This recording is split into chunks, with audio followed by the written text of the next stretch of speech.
উইকেন্ডে কোথায় যাবেন ভাবছেন? চলুন না ঘুরে আসি ১২৫ কিলোমিটার দূরে কলকাতা থেকে সাদা বিচের সমুদ্র দেখতে। কোথায় বলুন তো? হ্যাঁ, ঠিকই ধরেছেন, বকখালি।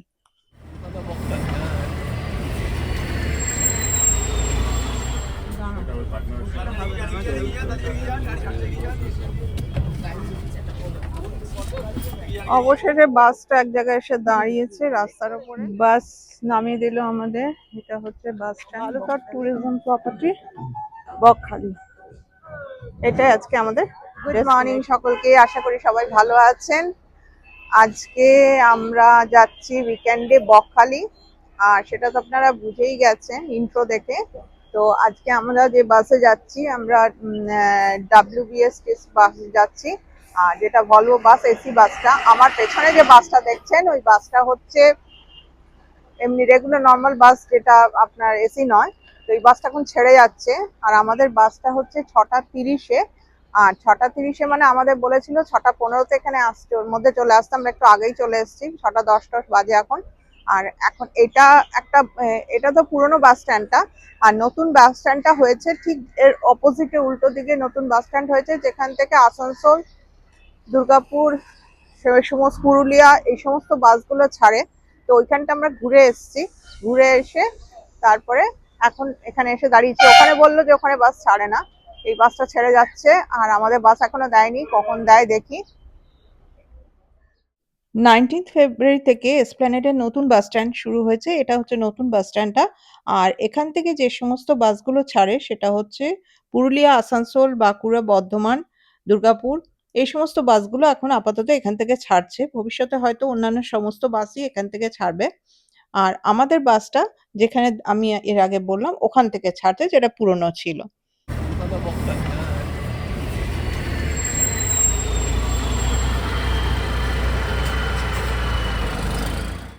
বাসে আমরা উঠে পড়েছি। আমাদের সিট নাম্বারটা ৩-৪, একদম ড্রাইভারের সামনেই। ফার্স্ট যে রাইট সাইডের সিটটা থাকে যে দুটো, সেই দুটো আমাদের। আর এই হচ্ছে বাসটা, পুরো কার্টেন আছে। বাসটা ভালোই, কিন্তু কতটা কিভাবে যাবে সেটা যেতে যেতেই বুঝতে পারবো। তো এই আমাদের বাস, আর এখন আমরা এখান থেকে রওনা দেব। বাসটা টাইমেই এসছে, কিন্তু যেতে কতটা সময় লাগবে সেটা বুঝতে পারছি না। ও আমাকে বাস ছেড়ে দিয়েছে, এখন 6:30 বাজে। আর বকখালি যেতে 2-3 ঘন্টা মতো তো লাগবেই বাসে। এখন বাস ছেড়ে দিল, চলুন যাওয়া যাক। আজকে ট্রিপটা, আজকে শনিবার, আমরা সোমবার দিন ফিরে যাব। এটা হয়েছে একটা, যে আমাদের ফেরার বাসের টিকিটই ছিল, কিন্তু বাসের ফেরার বাসটা ক্যান্সেল হয়েছে কোনো কারণে। ওনারা ফোন করে আমাদের জানিয়েছেন যে বাসটা ক্যান্সেল হয়েছে, এবং সেই অ্যামাউন্টটা ওনারা রিফান্ডও করে দেবেন 2-3 মধ্যে। তো আসার দিনটা আমরা ট্রেনে আসবো। আর ট্রেনেও খুব একটা খারাপ না। আমরা যাদবপুর থেকে ট্রেনে যদি উঠতাম, তাহলে নামখানা লোকালে, তাহলে আমরা বকখালি ওইভাবেও যেতে পারতাম। কিন্তু এটা একটা অন্যরকম ট্রিপ, ফার্স্ট টাইম বাসে বকখালি যাচ্ছি। এর আগে 2বার গেছি, বাই রোড গেছি। তো এখন আজকে একটা অন্যরকম এক্সপিরিয়েন্সের জন্য আমার ইচ্ছে আজকে আমরা বাসে যাচ্ছি বকখালি। চলুন যেতে যেতে পুরো রাস্তার ট্রিপটা আপনাদের সাথে শেয়ার করছি। সকালের কলকাতা, রাস্তা পুরো ফাঁকা। আর তারপরে আজকে স্যাটারডে, উইকেন্ড, অনেকেরই অফিস ছুটি, আবার অনেকেরই অফিস আছে।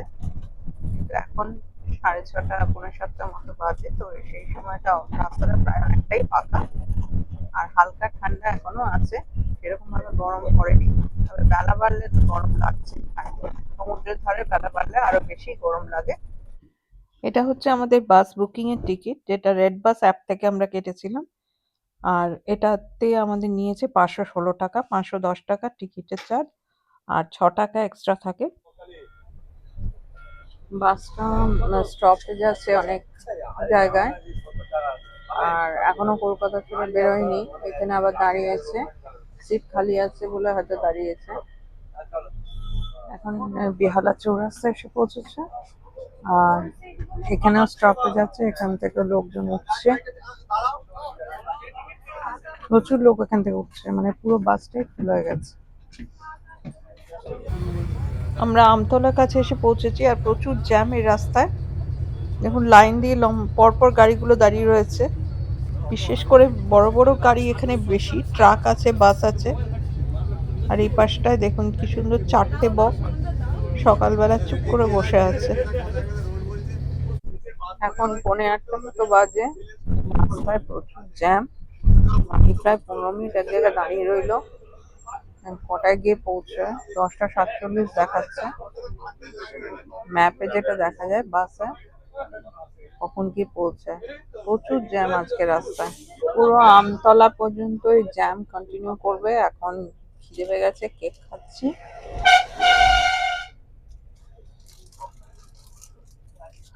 বাস কোথায় দাঁড়াবে জানি না,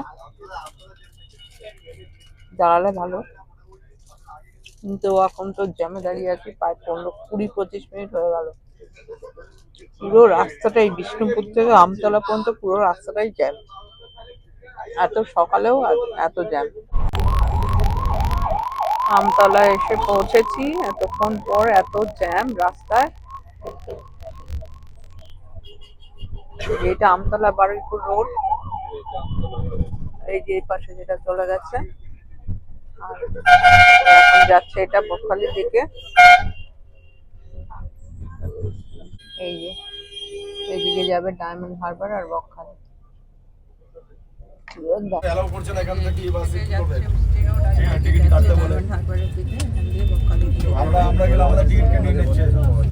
অনেক লোককে তুলে ফেলেছে এখানে এই বাসে, অসুবিধা এটাই।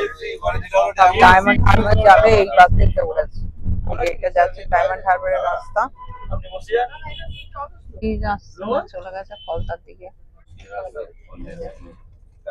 আবার পেটাই পরোটা না বগুড়ি পরোটা কি এই যে। এখন আমরা ডায়মন্ড হারবার আসছে সামনে। এখনো বকখালি পৌঁছতে প্রায় 10:30-11টা বেজে যায় মনে হচ্ছে। কিন্তু অনেকেরই বাসে প্রবলেম হচ্ছে, যাদের ভমিটিং টেন্ডেন্সি আছে তাদের প্রবলেম হচ্ছে। কি আর করা যাবে, এভাবেই যেতে হবে। আমরা ডায়মন্ড হারবার পৌঁছে গেছি, আর সামনেই গঙ্গা আসছে, দেখাচ্ছে এখানে ভিউটা। রাত দিয়ে খালি লোক চলছে বাসটা। আমি তো বলবো একদমই ভালো না বকখালি যাওয়ার জন্য। এর থেকে ট্রেনে অনেক বেটার, তাড়াতাড়ি পৌঁছানো যায়। সারা রাস্তা জ্যামে আটকে রয়েছে। এখনো এখান থেকে 80 কিলোমিটার মতো বকখালি। এই যে ডায়মন্ড হারবার ফেরিঘাট, এটা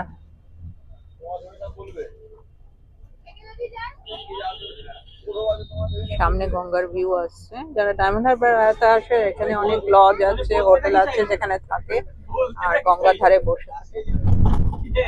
এই যে দেখুন বিশাল গঙ্গার ভিউ, দারুণ সুন্দর লাগছে।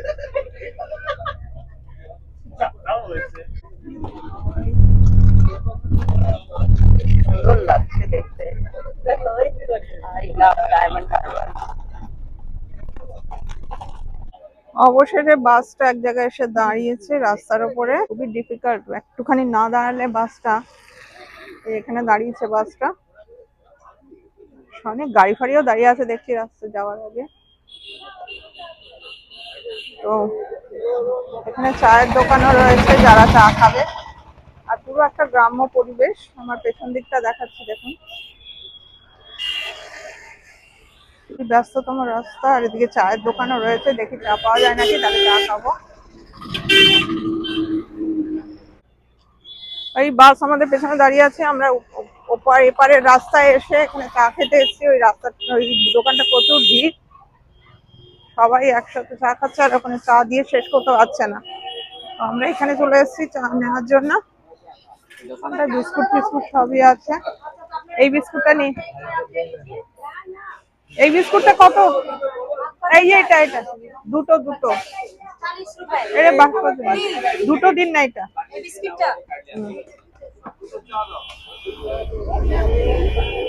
এই যে দুটো বিস্কুট নিয়ে নিয়েছি, এখন এই চা নিয়েছি, চা খেয়ে নেবো। আর বাসে ওঠার জন্য আবার তাড়া মারছে।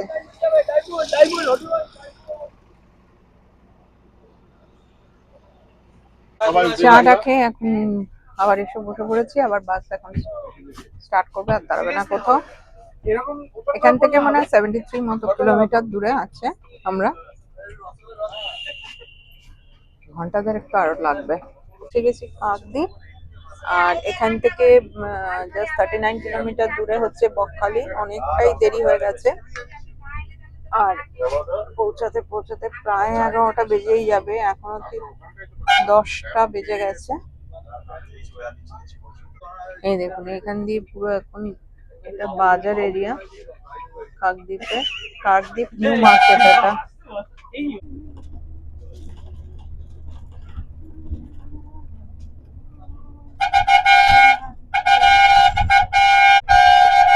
অবশেষে নামখানা এসে পৌঁছেছি আমরা। এখান থেকে আর বেশিক্ষণ লাগবে না, পৌঁছে যাবো আমাদের। এখন থেকে হ্যাঁ 27 কিলোমিটার মতো এখান থেকে আরো। সামনের রাস্তাটা এখান থেকে আর 26 কিলোমিটার বকখালি। ওই ব্রিজটা ক্রস করে যাবে না, ওই ব্রিজটার উপর দিয়ে যাবে তো, সামনের ব্রিজটার উপর দিয়ে যাবে। এই যে সামনে অটোগুলো দাঁড়িয়ে আছে, এখান থেকে আপনারা যদি ট্রেনে আসেন তাহলে এখানে থেকে অটোতে বকখালি যাওয়া যায়। যারা ট্রেনে আসবেন শিয়ালদা থেকে, তারা এখানে নেমে নামখানা স্টেশনে নেমে এখানে থেকে অটো স্ট্যান্ড থেকে অটো নিয়ে বকখালি যাবে। এটা 10 মাইল, আর 10 মাইলে অনেকজন নেমে গেল বাস থেকে। এখান থেকে অটো করে মৌসুমী দ্বীপ যাওয়া যায়। আমরা পৌঁছে গেছি বকখালি, আর বকখালি বালিঘাট রিসোর্ট গভর্নমেন্টের আমাদের আজকে বুকিং আছে। বাস নামিয়ে দিল আমাদের, এটা হচ্ছে bus stand Bakkhali, WBSTC West Bengal transport কর্পোরেশনের বাসে আমরা এলাম। এই যে WBSTC এখানে টিকিট কাউন্টার। আর এখন আমরা যাব বালিতট রিসোর্টে, যেটা হচ্ছে গভর্নমেন্ট রিসোর্ট, WBTDCL থেকে বুকিং করেছি আমরা। যেমন আমরা ডুয়ার্সে গিয়ে বুকিং করেছিলাম, এটা আমরা ওই একইভাবে বুকিং করেছি। তো রিসোর্টটা পুরো আপনাদের দেখো, চলুন আপাতত যাওয়া যায়। এই রাস্তা ধরে আমরা এলাম, এখন এই সামনের দিকে আমাদের রিসোর্টটা, ওই সামনে এই যে বকখালি, এই যেটা মানে বাস স্ট্যান্ড থেকে খুব অল্প একটু রাস্তা, যেমন দীঘাতে আছে এটা ওই রকম। বালুতট ট্যুরিজম প্রপার্টি বকখালি, এটাই আজকে আমাদের ডেস্টিনেশন। সি বিচ থেকে 500 মিটার দূরে এটা। আমরা পৌঁছে গেছি বালুতট রেস্টুরেন্টে, আর ভেতরে এটা রিসেপশন এরিয়া। এখানে ফর্মালিটি সেরে তারপরে আমরা রুমে যাব, আর রুম দেবে। আমি আর রিসেপশন এরিয়ার ভেতরে ঢুকলাম না। রেস্টুরেন্টটা মানে রিসর্টটা অ্যাকচুয়ালি ভীষণই সুন্দর আর পরিষ্কার পরিচ্ছন্ন, সবটাই ঘুরে দেখাবো আপনাদের। একটা রুম দেখতে পাচ্ছি, আচ্ছা পরে আপনাদের রুমগুলো সব দেখাবো। তো আপাতত রুমে যাব, ফ্রেশ হব। এদিকে একটা বড় ওয়েটিং এরিয়া আছে, এখানটা ওয়েট করতে পারেন আপনারা রিসেপশনে যদি ভিড় থাকে। আর এই হচ্ছে পুরো রিসর্ট।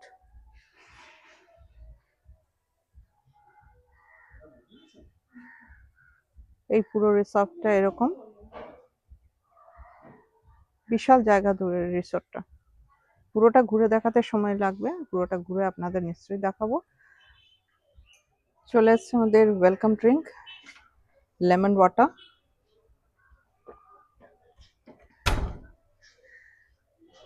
খুব দরকার ছিল এটার, এখন এতটা জার্নি করে এসে।